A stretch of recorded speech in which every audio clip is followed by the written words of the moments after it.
ব্যাখ্যা মুফাসসিরিন ইকরাম ব্যাখ্যা করেছেন ইল্লা লিয়াবুদুন আই লিয়ারিফুন। চিল্লায়া বলেন সুবহানাল্লাহ।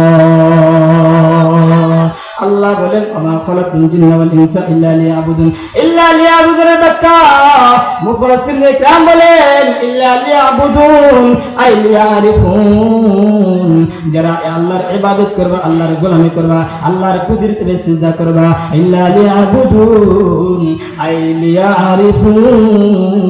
ইল্লা লিয়াবুদুন আই লিয়ারিফুন। ইবাদত করবা, গোলামি করবা, আল্লাহ পাক রব্বুল আলামিনের পরিচয় পাইয়া যাইবা। বলেন সুবহানাল্লাহ।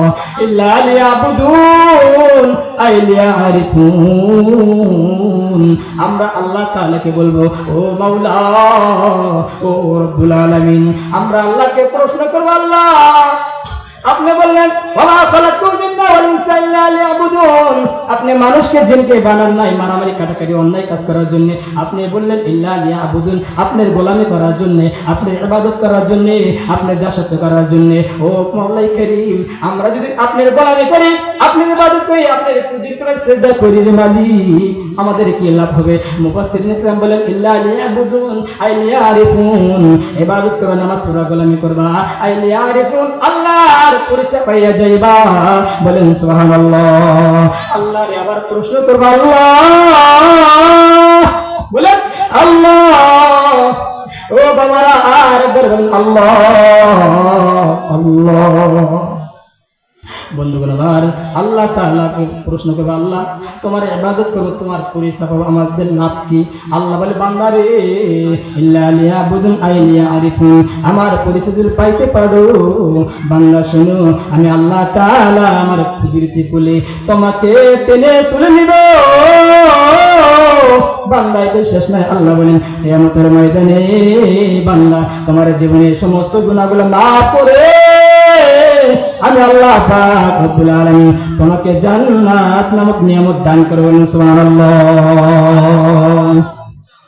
বন্ধুরা, বিশ্বনবীর হাদিস থেকে সংক্ষিপ্ত আলোচনা করলাম আয়াতের উপর। বন্ধুগণ, হাদিস শোনাই আল্লাহর নবী জনাবি মুহাম্মদ রাসূলুল্লাহ সাল্লাল্লাহু আলাইহি সাল্লাম। আল্লাহর নবী বলেন ক্বালা রাসূলুল্লাহ সাল্লাল্লাহু আলাইহি সাল্লাম, বিশ্ব নবী বলেন আউয়ালু মা ইউহাসাবু বিহিল আবদু ইয়াউমাল কিয়ামাতিস সালাহ। রাহমাতুল লিল আলামিন। নবী বলেন, বিশ্ব নবী ডাকতে বলেন আউয়াল মা ইউহাসাবু বিহিল আবদু ইয়াউমাল কিয়ামাতিস সালাহ। আল্লাহর নবী ডাকতে বলেন কিয়ামতের ময়দানে সর্বপ্রথম আল্লাহ তাআলা বান্দা বান্দির কাছ থেকে নামাজের হিসাব গ্রহণ করবেন। সুবহানাল্লাহ।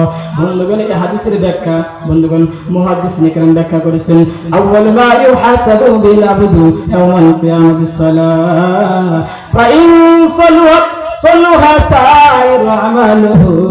মুফাসসিরিন ইকরাম বলেন আউয়াল মা ইউহাসাবু বিল আবদু ইয়াউমাল কিয়ামাতিস সালাহ ফাইন সালুহা সাইর আমালুহু। অর্থ হলো আল্লাহর নবী বলেন, মুহাদ্দিসিন ইকরাম বলেন কিয়ামতের ময়দানে যে বান্দার নামাজ সঠিক হয়ে যাবে, যে বান্দার নামাজ আল্লাহ তাআলা গ্রহণ করবেন, কবুল করবেন, আল্লাহর বান্দার নামাজ কবুল গ্রহণ করার কারণে বান্দা যত ইবাদত করেছে বান্দার প্রত্যেকটি